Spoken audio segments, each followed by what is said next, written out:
saya. Jadi nggak usah juga membodoh-bodohin orang, Bu. Apalagi anak muda gitu loh, kasihan. Mohon maaf Pak, Ya. Bapak juga di setiap tempat, Bapak juga kadang-kadang juga bicara orang bodoh. Bukan, saya Teman nggak pernah Bapak bodoh. apalagi yang namanya Rocky Gerung itu sudah dungu, tolol, bangsat, tapi goblok, saya itu semua Bapak omongin, mereka omongin. Kan itu teman Bapak juga. Ya teman saya, jangan saya dong. Iya sama Ya, aja. apa hubungannya? Kalau saya bilang tadi, Anak Anda muda bodoh-bodohin, ya ampun. Lu nggak ada. Pingin nangis saya tadi melihat. kalau Bapak mau nangis silahkan nangis. Apa Bukan. urusannya Bapak Kan mau belum nangis? tentu ibu lebih pintar dari dia. Nangis Oke. saja Bapak. Boleh, saya lanjut Kalau ya. mau Saya nangis, cukup nggak ada setuju. masalah. Kita lanjut. Kita jangan bertengkar. Ya. Iya, tapi nggak boleh juga Saya juga Bapak bilang berdebat. seperti itu. Bukan, makanya saya Ya bilang itu hak saya. mudah-mudahan saya nggak bodoh gitu ya. Iya, Oke. ya mudah-mudahan Saya Bapak lanjut. nggak bodoh. Saya lanjut ya. Jokowi itu mulai aneh di mata saya ya. Sebetulnya sejak 2019 ya. Bagaimana Gibran diajukan di Pilkada Solo.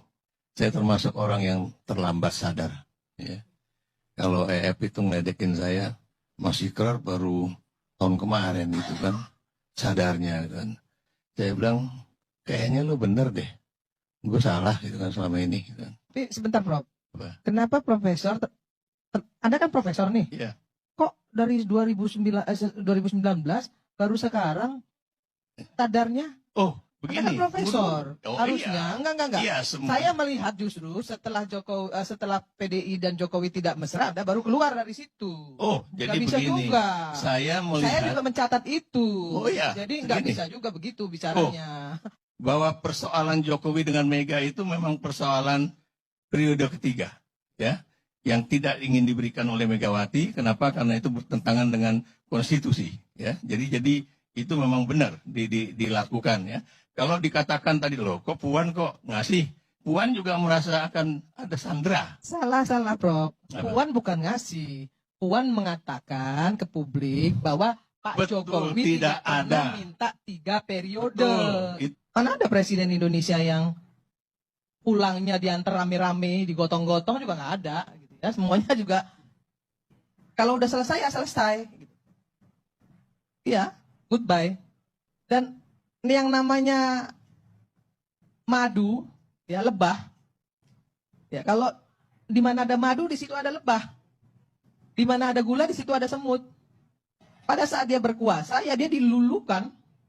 Semua, wah saya juga jadi saksi kok di ILC ini. Siapapun yang nyerang Jokowi dulu, mohon maaf, koalisi Jokowi Ma'ruf itu semuanya pasang badan, termasuk Dedi, termasuk saya harus akuin itu. Nah, tetapi tidak ada gading yang tidak retak, tidak ada orang yang sempurna, pasti juga banyak kesalahan. Ya jadi menurut saya, udahlah, kalau kita ini mau maju, ya jangan ribut terus. Kritik boleh, tapi selesai dong gitu ya. Yang jelek-jelek kemarin, kata Pak Prabowo, yang jelek-jelek kemarin itu udahlah, hapuslah. Jadikanlah itu pelajaran dan pengalaman gitu. Kalau mau kita diskusikan sampai titik darah terakhir, ya kan siapa yang salah, siapa yang benar. Kemudian sampai ada yang ngomong pengadilan rakyat dan lain sebagainya. Saya terus terang aja ya, dalam 1 tahun ini saya nggak mau lagi diundang TV, nggak diundang media itu karena saya terlalu muak dengan semua diskusi-diskusi publik yang menurut saya itu tidak mencerminkan sesuatu yang membangun.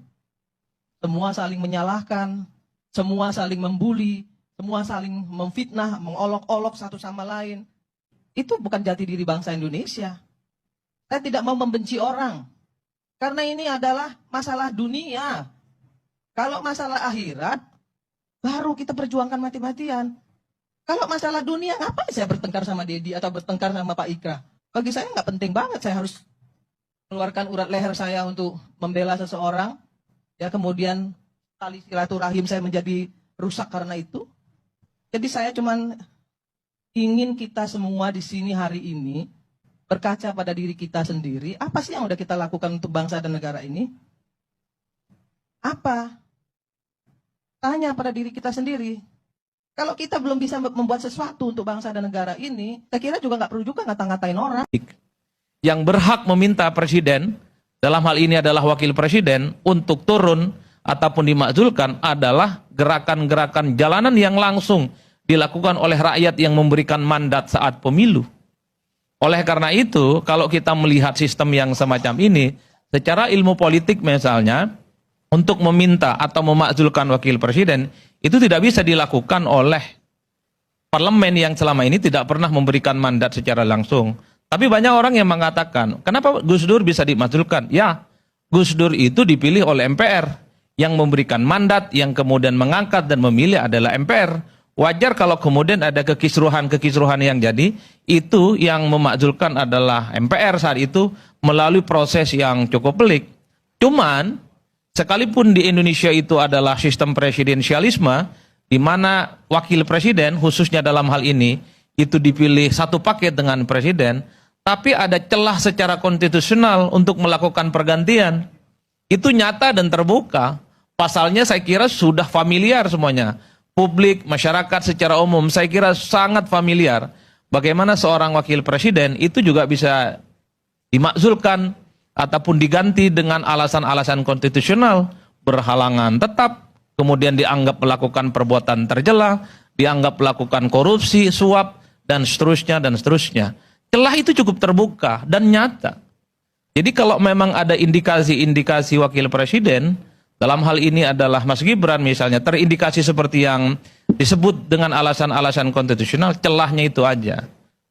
Artinya apa? Itulah yang kemudian belakangan disebut sebagai kesempatan terbuka. Bukan tidak mungkin sekalipun wakil presiden dipilih langsung oleh rakyat satu paket dengan presiden, dia itu bisa diturunkan di tengah jalan.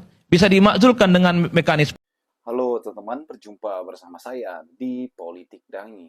Teman-teman, kalau kita melihat bagaimana Irma Chaniago saat berdebat, teman-teman, ini sangat-sangat miris kita lihatnya ya. Beliau selalu memberikan statement-statement yang mungkin kurang sopan ya, apalagi Said Didu adalah orang atau tokoh yang sangat senior ya. Irma selalu mengatakan bahwa Rocky Gerung itu lebih parah dan sebagainya ketika mengkritik, ketika berbicara dengan tanpa disadari bahwa Irma itu kurang lebih ya, bahkan lebih sama dengan Rocky Gerung, teman-teman. Namun dia selalu berkata lebih parah lagi Rocky Gerung dan sebagainya, seolah ini adalah pembenaran diri bagi dirinya. Dan kemudian bagaimana Irma ya, pendukung setianya Pak Jokowi dan Prabowo Subianto hingga Gibran. Ya, padahal beliau ini adalah kader Nasdem ya, yang dulu mendukung Anies, teman-teman. Namun selalu juga itu menyerang Anies ya. Dan kalau kita melihat bagaimana Irma Chaniago ya, pada saat debat ya, diskusi di media sosial, di televisi dan sebagainya ya, Irma itu menunjukkan jati dirinya yang sebenarnya ya, bagaimana cara ia mungkin kurang sopan dan sebagainya ya. Dan itulah apa yang dilakukan Irma ini menjadi pelajaran penting bagi pendukung Anies agar ya, lebih hati-hati lagi, teman-teman. Dan apa yang dikatakan Irma ya, saat debat biasanya beliau ini menyerang ya, lawan debatnya, teman-teman. Dan apa contohnya pemimpin kita ya, Anies Baswedan, yang beliau ini adalah tokoh yang luar biasa, yang mengajarkan untuk kalau berdebat, kalau berdiskusi itu harus sopan, teman-teman ya. Jangan sampai mengeluarkan kata-kata yang tidak baik dan sebagainya. Bahkan ya, Anies mengatakan bahwa beliau tidak menggunakan buzzer, tidak menggunakan apapun ya, yang bentuknya itu sesuatu yang tidak baik ya. Namun Anies memberikan contoh yang baik. Bagaimana menurut kalian?